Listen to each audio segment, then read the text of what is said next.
ఆంధ్రప్రదేశ్ రాష్ట్ర భవిష్యత్తు అంధకారం వైపైతోనే గత 50 ఏళ్లుగా దేశం ఎంత ముందుకెళ్ళినా ఆంధ్రప్రదేశ్ మాత్రం ఆర్థిక సంక్షోభాల్లో కూరుకుపోతున్న ఉంది మా అందరికీ తెలుసు. రాబోయే 3-4 తరాలు ఇప్పుడు ఆంధ్రప్రదేశ్లో జరుగుతున్న ఒక లూప్, ఒక పారాడాక్స్ వల్ల మానసిక, ఆర్థిక ఇంకా క్లిష్టాత్మకమైన ఎన్నో సంక్షోభాల్లోకి కూరుకుపోబోతున్నాయి. ఆంధ్రప్రదేశ్ రాష్ట్ర భవిష్యత్తు ఎటువైపు వెళ్తుంది? అసలు నేను మాట్లాడుతున్న లూప్ ఏంటి, పారాడాక్స్ ఏంటి, అసలు ఏం జరిగింది?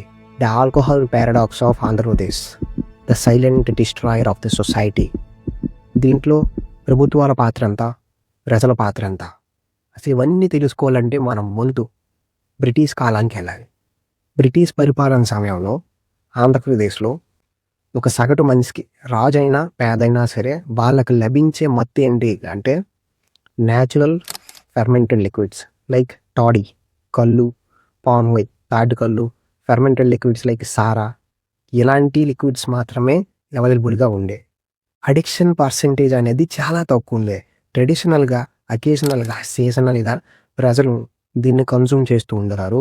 తర్వాత జరిగిన మార్పు ఏంటి సిస్టంలో అంటే తెల్లవాడు కొట్టిన అతిపెద్ద దెబ్బగా దీన్ని మనం చెప్పుకోవచ్చు. ఏదైతే 200 ఏళ్ళు 300 ఏళ్ళు భారతదేశాన్ని దోచుకున్నాక భారతదేశంలో ఇంకా సొమ్ము లేదు అని రియలైజ్ అయ్యి ఇంకా సొమ్ముని ఎక్స్ట్రాక్ట్ చేయడానికి రెవెన్యూ జనరేషన్ మాత్రమే మోటివ్గా మొదలుపెట్టిన British excise system. British excise system ఇది గుర్తుంచుకోండి. ఇప్పుడు చెప్పబోయే ఈ కాన్సెప్ట్ అండి మీరు బాగా నిర్మించుకోండి. ఎందుకంటే తర్వాత రాష్ట్ర ప్రభుత్వాలు కూడా చేసిన తప్పు ఏంటో మీకు అర్థమవుతుంది. ఈ బ్రిటిష్ ఎక్సైజ్ సిస్టమ్ అనేది మద్యాన్ని ఆర్గనైజ్డ్గా అమ్మడం, రకరకాల మద్యాలు, బ్రాండ్లు, వీటిని లిక్కర్ షాపులు లైసెన్సులు ఇచ్చి అమ్మడం మొదలుపెట్టింది బ్రిటిష్ ఎక్సైజ్ సిస్టమ్. దాని ద్వారా ట్యాక్స్ కలెక్ట్ చేసి రెవెన్యూని జనరేట్ చేసుకోవడం మొదలుపెట్టింది. తెల్లవాడేసిన ఈ దెబ్బ తరువాత దానికి అపోజిషన్ కూడా వచ్చింది.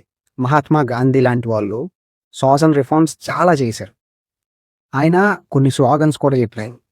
ఇప్పుడు దాకా నేను చెప్పినంత ఇండిపెండెన్స్ రాకముందు ఇప్పుడు మనం ఫారెన్ బ్రిటిషర్స్ని తోసేయచ్చు. దేశంలో మరియు మన తెలుగు రాష్ట్రంలో ఏదైతే అప్పుడు తెలుగు రాష్ట్రాలు 2 కాదు ఒకటే జరిగిన డ్రామా అంతా నేను మీకు చెప్తాను.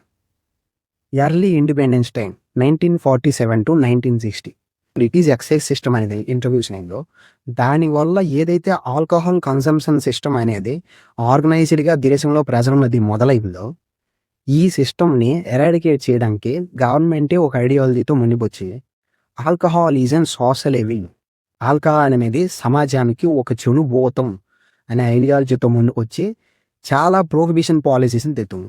ఈ పాయింట్ గుర్తుంచుకోండి.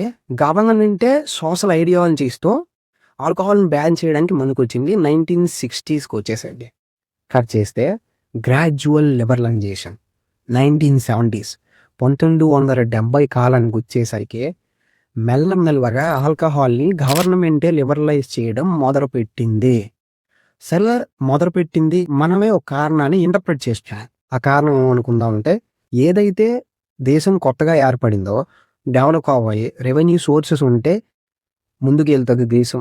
ఇండియాలో ఈ లిబరలైజేషన్ పాలసీలు ఇవన్నీ స్టార్ట్ అవుతున్న టైము, ఇండస్ట్రీస్ గ్రో అవుతున్న టైము, రెవెన్యూ అవసరం కాబట్టి కొంచెంగా మద్యాన్ని విక్రయించి దాని మీద వచ్చిన రెవెన్యూ కొంత అయినా సరే దేశానికి ఉపయోగపడుతుంది అనుకొని గవర్నమెంట్ కొంచెంగా లిబరలైజ్ చేయడం మొదలుపెట్టింది అని మనం అనుకోవచ్చు. కానీ ఇక్కడే ఒక బ్లాస్ట్ జరిగింది. ఈ బ్లాస్ట్ అనేది ఆంధ్రప్రదేశ్ రాష్ట్ర భవిష్యత్తును మార్చేసింది. అదే ద ఆరాక్ బూమ్. ద ఆరాక్ బూమ్ అంటే ఏదైతే ఈ లిబరలైజేషన్ స్టార్ట్ అయిందో, ఆంధ్రప్రదేశ్లో ఆరాక్ అంటే చీప్ లిక్కర్ అనేది అవైలబుల్ అవ్వడం మొదలుపెట్టింది.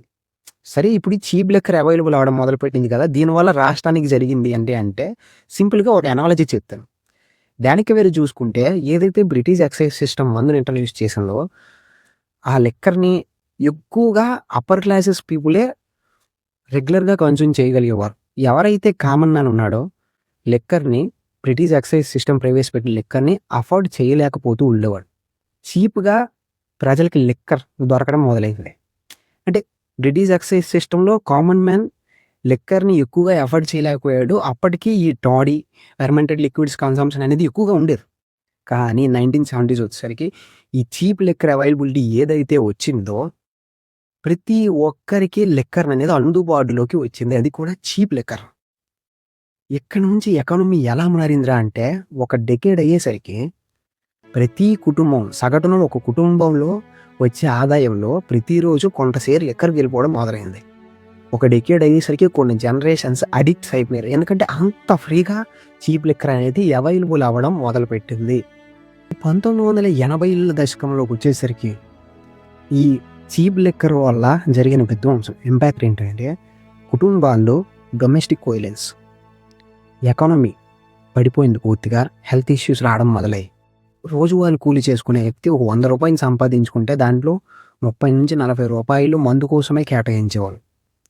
దీనివల్ల వచ్చిన ఇంపాక్ట్ ఏంటంటే ఆ కుటుంబాలకి ఎడ్యుకేషన్ పిల్లలకి ప్రొవైడ్ చేసుకునే పరిస్థితి వాళ్ళే, సేవింగ్స్ అనేవి ఉండవు, అత్యవసర సమయంలో ఫండ్స్ అనేవి ఉండవు. సో ఇక్కడ సమాజంలో ఇండివిజువల్గా కుటుంబాలు ఎఫెక్ట్ అవ్వడం అనేది మొదలయ్యి అప్పుడే యాంటీ అరాక్ మూవ్మెంట్ అనేది మొదలైంది. ఎవరైతే ఆంధ్రప్రదేశ్లో ఉన్నారో కుటుంబాలు ఇలా నష్టపోతున్నాయని చెప్పి ప్రొటెస్టులను దిగారు, లిక్కర్ షాపులను బారిన కొట్టారు.